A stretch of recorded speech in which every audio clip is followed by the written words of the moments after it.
Nú það seinasti fyrirlesturinn sem fer að einhverju leyti yfir CSS. Við byrjum að skoða aðeins svona hvernig við getum, hvað við höfum að hafa í huga þegar við vinna að CSS í stærri verkefnum.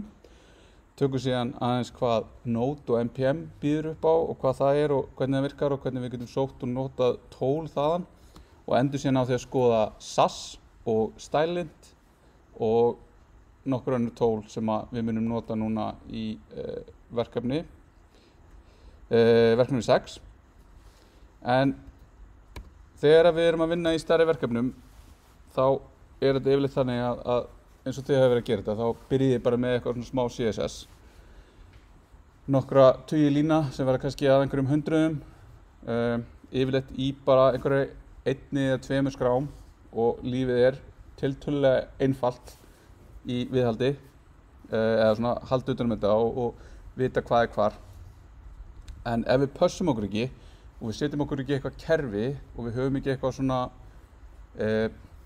utanumhald verkefnið okkar, þá þetta mjög fljótt að verða mjög flókið. Og það oft kallað að vera með svona append-only style sheets, þar sem þú ert kannski með CSS-skrá sem telur á nokkrum þúsundum lína, 3-4.000 línur CSS og allt CSS þar inni í einni skrá. Og fólk búið að vera að bæta þarna við lengi og við þorum ekkert að breyta neinu, við þorum ekki að refactora, við þorum ekki að fjarlæga neitt eða eyða neinu eða gera neitt af hræðslu við það að við brjótum eitthvað á vefnum sem við erum að nota eða erum að smíða. Og eina sem við þorum að gera bara að bæta við nýju CSS neðst. Og þetta getur þá verið það að einhver byrjaði og var að stíla til einhvern takka og notaði þá beint bara type selectorinn til þess að velja button. En síðan kom einhver önnur útgáfa að taka og þá kom einhver annar forritari, hugsanlega sami forritari bara seinna og var ekki alveg viss hvort það væri í lagi að breyta þessum taka þegar gæti nú skemmt takkar einhvers staðar hérna á einhverjum undirsíðum. Þannig að það var búin til class selector fyrir það og síðan hugsanlega einhver leið til þess að nota specificity til þess að óræta eitthvað use case sem var á milli beggja takkana eða bara annars eitthvað sem kom erft frá þessum hérna taka og hugsanlega bara eitthvað bætt við bara til þess að hafa eitthvað nýtt. Og þetta svona trend sem var mikið að gerast en við höfum tól í dag sem hjálpa okkur við það að koma í veg fyrir þetta.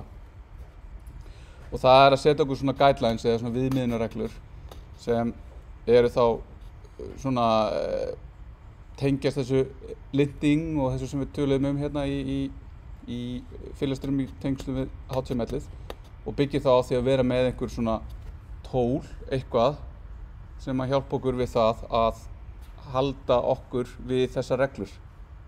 sjálfkrafa. Ekki við þurfum alltaf að passa okkur og lesa yfir og vera rosalega náið með allt sem við erum að gera, heldur að við séum í raun bara með að láta tölvuna vinna fyrir okkur. En í byrjun þurfum við samt að ákveða hvernig við ætlum að vinna og hvernig við ætlum að nefna og skipta upp hlutum, hvernig skrifum við selektora, hvernig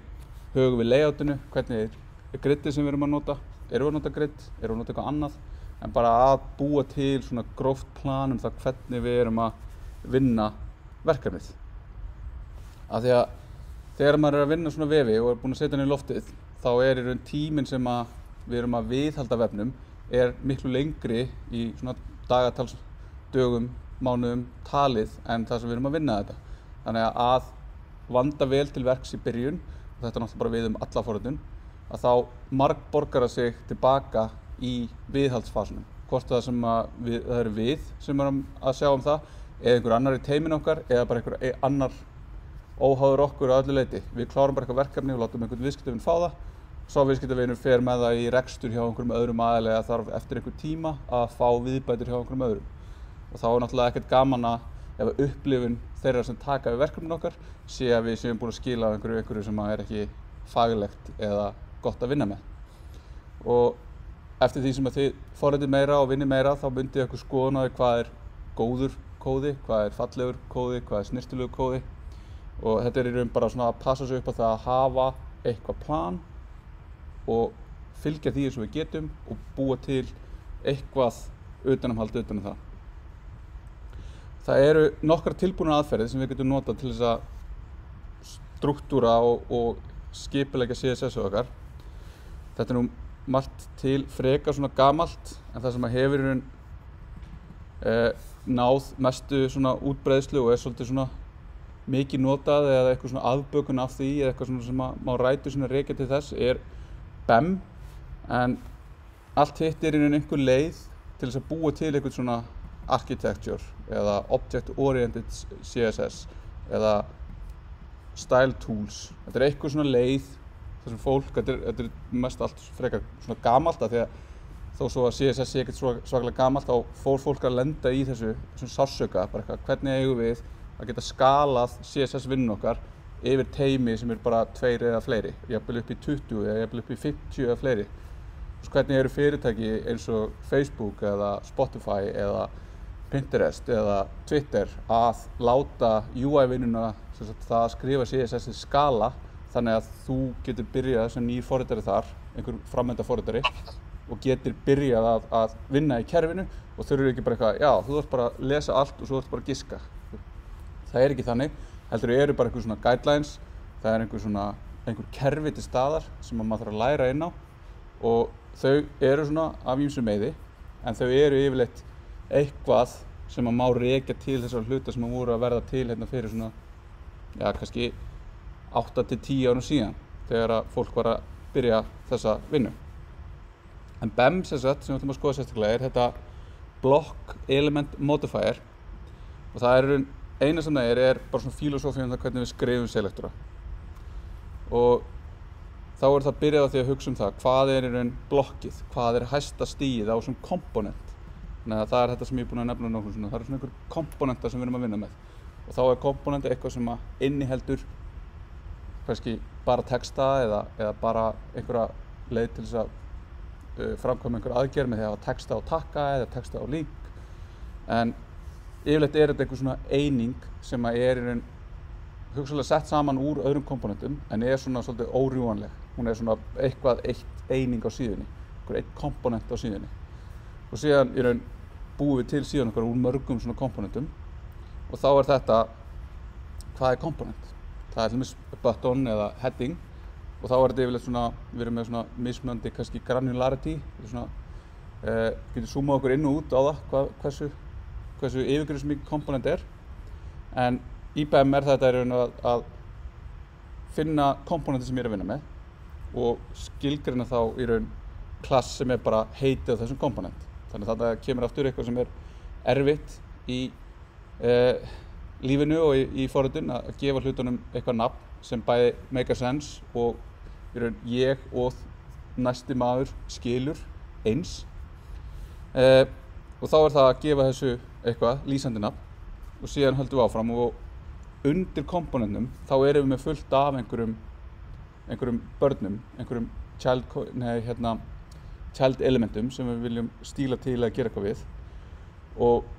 þá erum við að segja að með því að nota eitthvað svona hérna eins og þetta underscore, tvöfalt underscore að þá erum við að aðskilja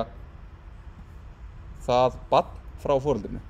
Þannig að nú hafið til dæmis verið að vinna með einhvern hlut sem lítur næstu því eins út en samt ekki nákvæmlega eins. Þannig að þið hefur kannski verið að skrifa einhvern selektor og svo hefur verið komið niður og verið að vinna einhverja breyta útlitinu á einhverju sem síðan niður á síðunni einhvers staðar annars staðar og þið notið sama selektorinn af því að hann make sense að nota þetta heiti þá allt í einu hugsanlega farin að yfirskrifa eitthvað annað á síðunni út af því að CSS bara svona global scope. Það bara, ef ég bý til eitthvað sem heitir button og ég gef einhverju klassna button einhvers staðar, þá tekur alla stælina frá button út af kasketinu og út af specificityinu. Þannig að það bara það sem hvernig CSS virkar. Sumum finnst þetta erfitt og finnst í raun erfitt að vinna með einhverju svona það sem við erum með svona global scope á öllu saman. En sumum finnst þetta líka vera og að miklu leyti þetta mjög gott að við þurfum ekki að skilgreina hvern einasta hlut, hvert einasta property og þetta kasketið vinnur fyrir okkur. En þarna getum við nýtt sömu heitin aftur en skópaðu niður. Þannig að þetta í raun svona búa til namespace með texta leikfimi. Það að segja, við erum að búa til einhver texta og við erum að segja okkur með reglu að button eitthvað, svo kemur þessi separator og svo kemur eitthvað annað undir því. Og það í raun hægt að nota eitthvað tól til þess að enforca þetta, en að miklu leyti þetta í raun bara eitthvað sem við gerum, eitthvað sem við tilengum okkur. Og síðan í lokin þá höfum við eitthvað sem modifier, og þá það til dæmis að ég vil vera með takka sem annarkvort fyllir bara akkurat upp í það pláss sem að texti hans þarf, eða ég vil að hann fyllir upp í allt plássið sem hann þarf. Það getur verið mismunandi eftir bara í hvaða aðstæðum ég að nota hann takka. Ef hann neðstur og einn, þá vil ég að hann sé breiður og fylli út í. Ef það tveir takkar hlið við hlið, þá vil ég að þeir taki bara það pláss sem þeir geta tekið. Og þá getum við notað þessa modifiera sem við tilgreinum þá með tveimur strikum með dash hérna, til þess að búa til í raun eitthvað sem modifier. Þetta getur verið að breyta bakgrunnslit, hafa dark mode og light mode eða eitthvað svona. Og þá, ef við gerum þetta, tökum hérna örlítið dæmi, þá þetta þannig að við finnum okkur í raun svona þennan minnsta samnefnara á milli þessara komponenta sem við erum að vinna með, og reynum að byrja á því að horfa á hönnuna sem við erum með, eða ef við erum ekki með hönnun, hvernig við ætlum að strúktúra efnið okkar, hvað eru í raun þessi komponentar, og síðan búum við til bara og setjum stíla á þá, og svo getum við satt hérna einhver inline takki, og þá getur hann verið inn í efni, þannig að hann getur bæði staðið utan efnis eða verið hérna inn í efni, og þá munurinn og þá hann í raun með inline flex, og þá getum við flexað það sem inn í honum, sem að gæti þá verið mismunandi hlutir hérna, eins og hérna einhver texti og svo eitthvað sem feitletrað, og ef við erum með það utan, þá það hagar það sér öðruvísi, og svo getum við verið með þessi innri hluti sem eru þá þetta price sem kemur þá hérna, sem við erum að nota til þess að merkja og sýna, gefa eitthvað vægi hérna með því að nota font weight bold og þetta. Og síðan ef við ætlum að vera með þessa modifiera og við erum með einhver börn, þá þarf modifierinn hugsanlega líka að breyta því hvernig barnið eða child elementið haga sér, að þá getum við nota bara venjulega samtengingu á selektorum til þess að fá þetta fram svona. Og þarna í raun, ef við höldum okkur við einhverju svona reglu, þá losnum við það að vera í svona specificity æfingum og það að vera eitthvað að reyna að vera með mjög svona nestaða selektora, eitthvað hérna, þú veist, ég vil nákvæmlega ná A1 á second level í navigationinu mínu og ég skrifa eitthvað svona, í staðan fyrir að vera bara með eitthvað sem heitir navigation og svo undir því eitthvað sem heitir subnavigation. Þá get ég verið að segja og gefa hlutunum nöfn sem eru að representast bæði í CSS-inu og í HTML-inu í einhvern klasa, og þarna verður til einhver tenging á milli. Sumir segja að maður ætti í raun, jú, kannski að nota þetta, en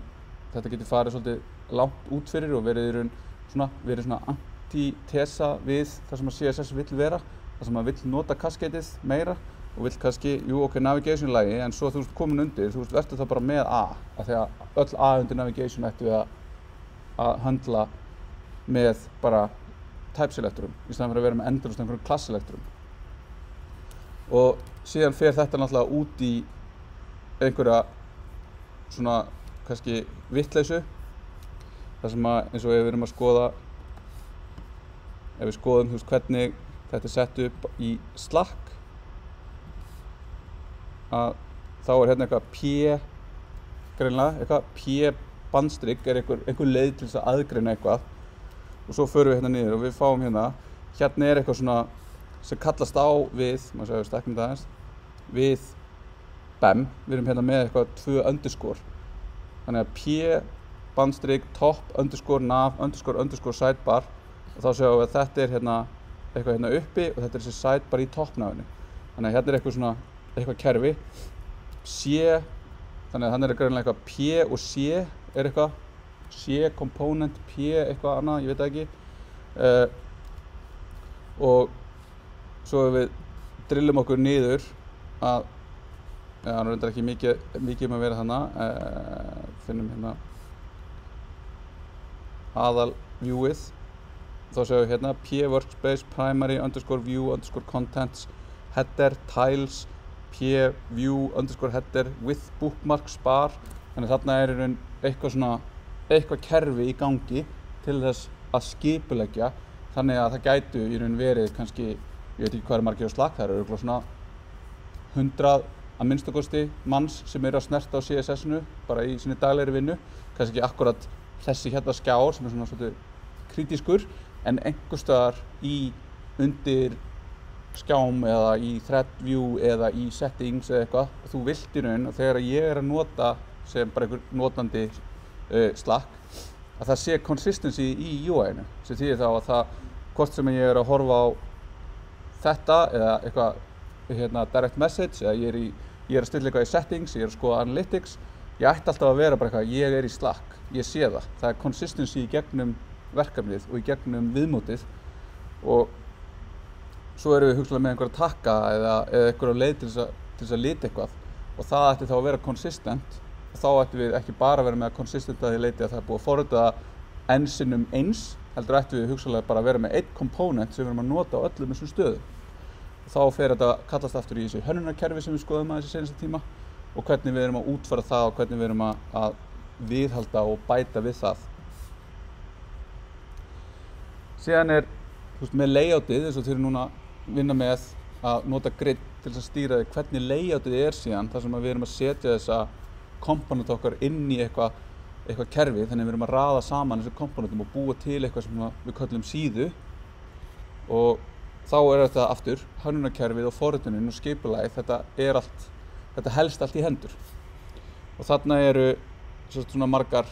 leiðir til þess að vinna þetta en ein svona sem kom í kringum 2013-14 Atomic Design sem að vera svona tiltölulega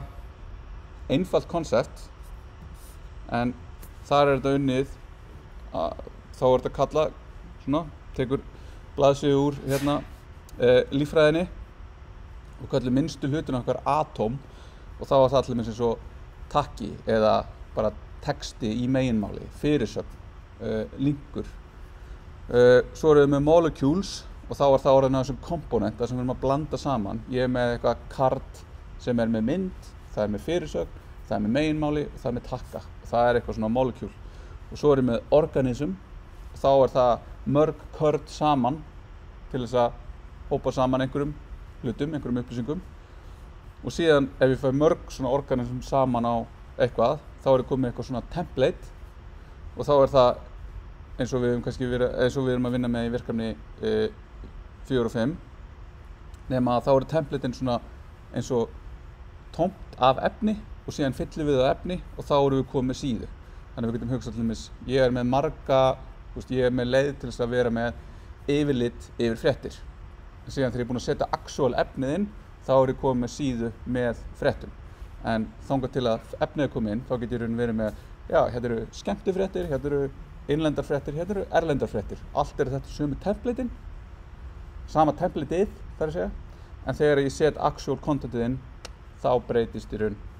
þá förum við úr því að vera ekki lengur með eitthvað svona abstrakt heldur fá eitthvað konkrét sem að efnið á síðunni sjálfri og hann Brad Frost sem að gera þetta fer aðeins yfir þetta hérna og setur svona upp mismunandi komponenta og hvernig þetta fer saman en við sjáum hérna þetta svolítið gömul skjáskot þetta svona ekki beint kannski þetta munið þegar Facebook leit svona út töluvert langt síðan en þetta samt svona að tala þessi template versus content og síðan tók hann þetta saman í bók sem þetta að kaupa en líka ókeypis á vefnum og þetta bara þetta að hafa eitthvað kerfi hafa plan síðan þegar við erum búin að útfæra þetta og við erum byrjað að vinna og við erum byrjað að útfæra þessa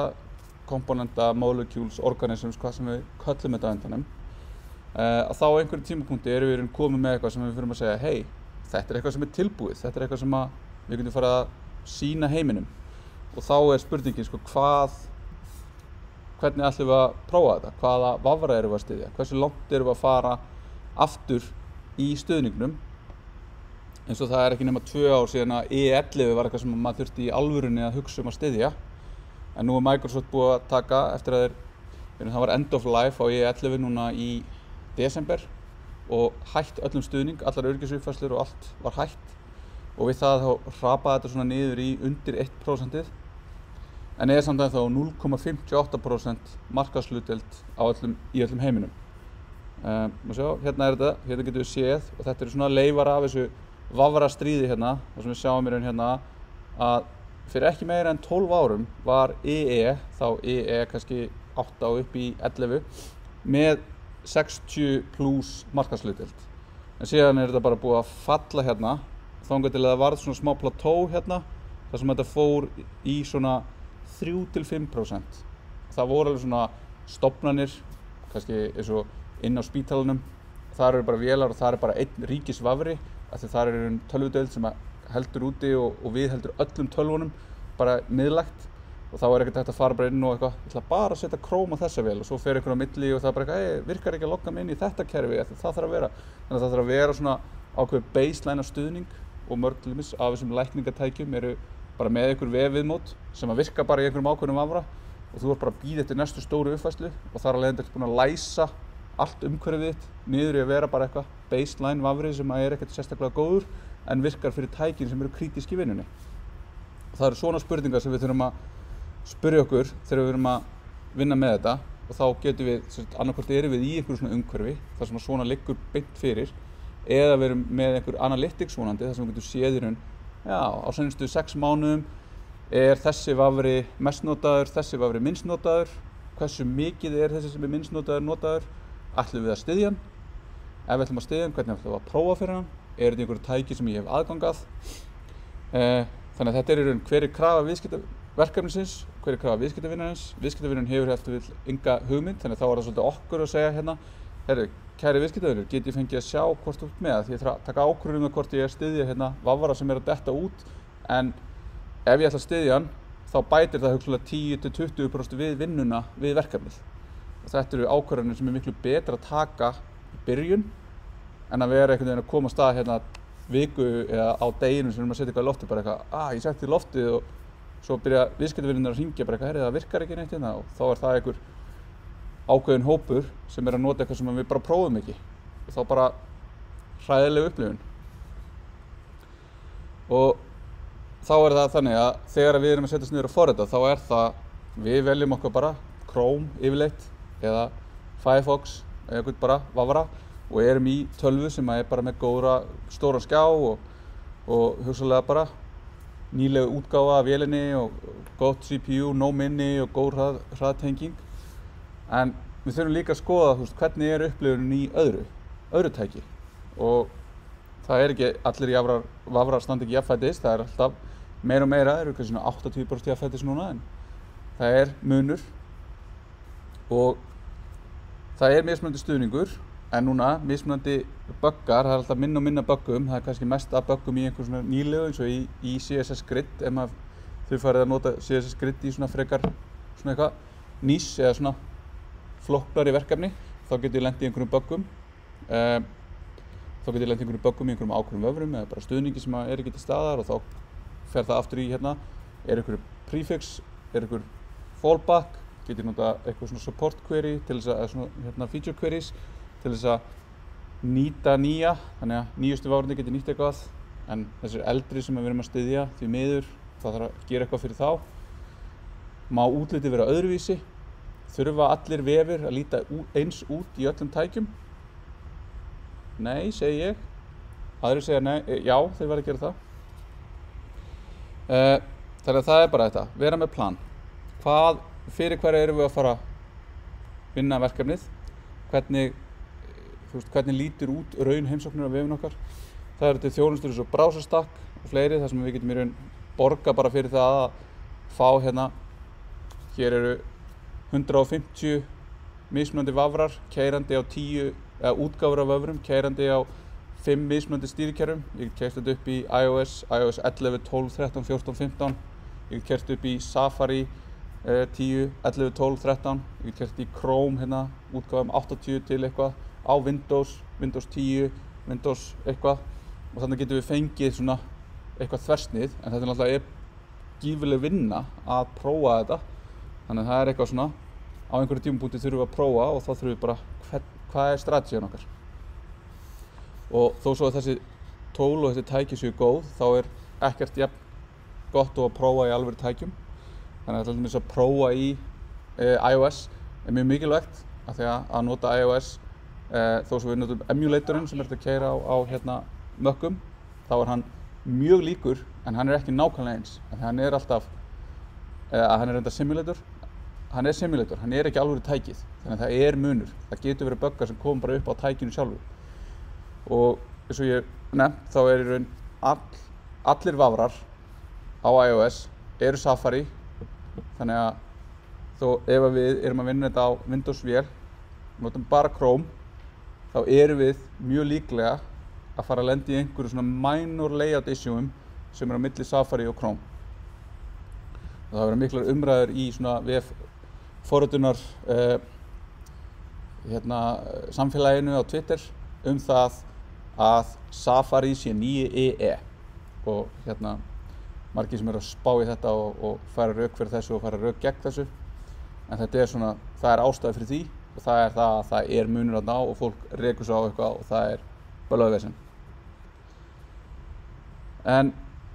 síðan þegar við erum með að vinna verkefni að þá getur það verið að þið séu bara að vinna eitthvað ykkar eigið, eitthvað svona side project eða eitthvað viðskipta hugmynd eða eitthvað tengt skóla eða eitthvað og hugsanlega hafið einhvern sem er svona hönnunarþengjandi en hugsanlega ekki og þá eru nokkrar leiðir svona til þess að redda hönnuninni og fyrsta sem kom þarna inn var fyrir nokkrum árum eða mörgum árum, 10 árum eða svo var Bootstrap sem að var í raun að taka þetta verkefni bara eitthvað, hey, við erum rosalega oft bara eitthvað að búa til lista og takka og töflur og eitthvað svona layout hvað ef við búum bara til eitt geggja nice svona framendaða hlutasafn, front-end component library og svo bara sækir þú eitthvað CSS og eitthvað JavaScript svo skrifar þú bara CSS klassa samkvæmt þessum hérna reglum og við erum bara með geggja documentation og þú fær bara vefi sem eru bara að líta bara drullu vel út miðað við og kostnaðurinn er í raun bara að læra inn á það hvað er þetta sem við erum að skrifa og við fáum þá bara vefi sem bara líta bara mjög vel út og eru bara mjög nothæfir en þið hafið kannski svona þegar ég skoða þetta þá líta vefirnir okkar svolítið eins út og margir aðrir vefir og svo kom í kringu þetta svona Bootstrap þemu þannig að þú notaði Bootstrap en svo sóttur þú bara eitthvað þema og Bootstrap og þetta er bara svona heilt ecosystem þetta er bara, maður getur unnið við þetta að smíða þemu fyrir Bootstrap, fyrir WordPress fyrir hitt fyrir Squarespace, fyrir Shopify að bara vinna í svona þemu þetta er bara góð business, þetta er bara gera eitthvað svona theme sem að virka vel, líta vel út getur sett á bara marketplace sem að þessi fyrirtæki mörg hver bjóða upp á og allur heimurinn, allir sem nota þetta geta bara farið eitthvað að brása og segja hei, þetta lítur vel út, ég ætla að nota þetta á búðina mína eða vefinn minn eða hvað sem það er og þá lítur þetta einhvern veginn svona út að við þurfum að setja inn hérna einhverja klassa og þá er þetta call large 6, call medium 8, mx auto og þetta hefur einhverja merkingu þannig að við skoðum hérna hvernig þetta lítur út og þá kemur þetta lítur svona út þegar ég er búinn að nota Bootstrap og ég skrifa þetta svona þá fæ ég þetta og svo ef við skoðum hérna þá eru documentationið hérna er mjög gott þá sjáum við hérna við erum með layout það er hvernig vinnum við með breakpoints hvernig vinnum við með grid hvernig vinnum við með containera columns og gutters eða gap og þá sjáum við hérna það er alltaf dæmi þetta og við getum bara séð bæði hvað við þurfum að skrifa til þess að fá það sem er sýnt og síðan þegar við förum í contentið þá er hérna eitthvað, hvernig er typografían þá er það hérna, við fáum bara einhverja typografíu gefna og listanir okkar líta svona út ef við erum með einhver inline þá setjum við svona og það lítur svona út svo erum við hérna með components Þannig að þetta er þetta layout og components, þetta eru svona þessi stóru hugtök sem yfirleitt notuð til þess að skipta á milli og vita þú veist hvað erum við að vinna með. Þá fáum við bara hérna er bara búið að bætast við og þetta er svona bara almenni listin af öllum komponentum. Eitthvað akkordeon og þá er það þetta að ég get skipta á milli einhvers efnis hérna og þá þarf ég í raun bæði að nota þetta og síðan þarf ég í raun að sækja eitthvað svona JavaScript pakka með sem að leyfi mér að fá þessa virkni hérna til þess að skipta á milli og þetta er accessible og það er búið að huga að þessu, þetta er alveg svona solid dæmi, það er fólk að vinna í þessu. En þetta lítur svona út. En svo er hérna, já ok, ég getur farið og við getum skoðað einhver hérna það, þá getur ég farið á themes og þá er það bara eitthvað themes.bootstrap og þá er þetta einhver theme sem er í boði hérna, en svo er hérna nú þarf ég að fara að borga og þú veist, þarna er ég bara $60 fyrir eitthvað sem lítur skítsæmilega út og er svona meira unique en default þýmið er hugsanlega bara að þú ert að spara þér 3 vikur að því að slást við CSS og þá er það bara svona cost-benefit analýsa sem við þurfum að gera, hvað make a sense. Svo er annað sem er kannski ekki alveg svona praktískt en það er Material sem er hönnunarkerfið frá Google og er í raun gengur í gegnum allar Google-vörurnar, hvort sem það er Android eða Gmail eða Google Maps eða YouTube, að þá er það kemur frá Material hönnunarkerfinu og það er í raun bara svona yfirgripsmesta og þroskaðasta hönnunarkerfi sem er hérna úti og það er í raun aðgengilegt og við getum séð í raun fyrir þetta sem Android býður upp á sem er þá Android og Flutter sem er svona eins og React Native fyrir Android, iOS eða web og fyrir iOS og já, og þá fáum við í raun svona hver er design hugsunin, þá er það þú veist hvað eru ikonografían, hvernig er texti, hvernig er layout, hvernig er navigation, typografía, ikonografía, jafnvel niður í hljóð, hvernig hönnum við hljóð til þess að passa með UI-in okkar, shapes, hvernig notum við shapes til þess að gefa til kynna eitthvað, hvernig notum við hreyfingu og þá er það í raun hvernig eru transition, hvernig er hann eitthvað vantar eitthvað hérna, en hvernig er hérna til dæmis eitthvað skrítið. Hvernig ætti duration og easing eins og vorum að skoða í seinasta tíma, hvernig ætti það að vera þannig að manni líði eins og þetta sé náttúrulegt eða þá að maður tekur ekki eftir þessu sem er náttúrulega besta hönnunin, er hönnun sem maður tekur ekki eftir og hvað er það sem við höfum að gera og hvað við höfum ekki að gera til þess að hlutirnir virki og tilfinningin sé góð. Þannig að þetta er svona minna af svona beinum hlutum sem ég get tekið og bara byrjað að nota í verkefninu mínu. Það er hægt að sækja svona ákveðna hluti en það er svona aðeins flóknara í þessu hérna. Ég þarf að fara hérna og ég get skoða hvernig þetta er. Ég þarf að ná í hérna eitthvað. Þetta hérna til dæmis nota SAS sem við notum til þess að sækja þetta og við þurfum að vera með einhver tól hérna. Hérna er komið eitthvað npm install. Á meðan Bootstrap ég get bara farið og ég get bara taktu þetta hérna, settu link-rel í headeriðin og á stað. Hérna þurfum við aðeins meira svona utanumhald, utanum projektið okkar. Þetta er allt bara svona hvað viljum við vera að nota. Svo er annað sem er búið að vera aukast töluvert í vinsældum er Tailwind sem er sem sagt, byggir á þessari pælingu hvað ef við værum bara með gommu og svona utility classes og þá ætlum við svona, í staðinn fyrir að skrifa hérna fyrir hvert komponent hérna margin left eitthvað, þá skrifum við það bara einu sinni sem bara einn selektor sem heitir bara M40 og það er bara margin left 40 pixlar og svo púslaði bara svona saman í HTML-inu, ég skrifi eitthvað CSS, ég er bara með tæmandi lista af öllu hérna sem ég gæti notað og ég bara hengi það á HTML-ið mitt og þetta er brásniðugt en þetta er ekki, ég er persónulega ekki hrifinn af þessu, ég myndi ekki nota þetta í verkefni sem ég væri að stýra en það er alveg kostir og það er alveg ástæður og hérna það eru vel dokumenterað til þess að nota þetta en þá verður þetta svona frekar maður eyðir rosalega miklum tíma eða ekkert miklum tíma, maður eyðir tíma í að læra hvernig þetta er það er eitthvað, það er einhver eitthvað kerfi þarna bakvið og læra á það í staðinn fyrir það að læra á CSS eða hugsanlega meðfram CSS og þá getur þetta svolítið smitað yfir í CSS skilningin í grunnum af því þetta hoppar rosalega mikið framhjá eins og specificity og cascadeinu og hvernig inheritanceið þannig ég mæli með því ef þið ætla að nota Tailwind að vera að gera það núna þegar þeir eru búin að ná góðum tökum á CSS en þá fáið eitthvað svona út og svo með líka eiga það að þetta einn besta lendingarsíða bara fyrir nokkar tækni sem ég hef nokkuð tíma að segja sko. Þannig hérna í raun bara verið að segja hérna þú getur fylgst með þessu breytast hvernig í raun þetta verður svona með því að setja inn einhver ákveðna texta og hvernig í raun hægt að á mjög svona þegar maður kann á þetta búa til mjög flókin útlit með því bara svona púsla saman svona utility klausum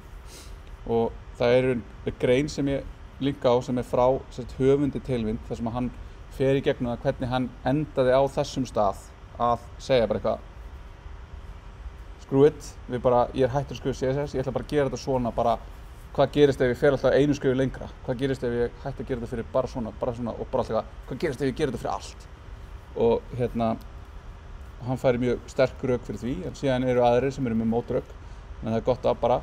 það eru pros and cons á því að nota svona hluti en þetta svona fyrir þetta þannig að núna erum við búin að sjá svona frá því hvað CSS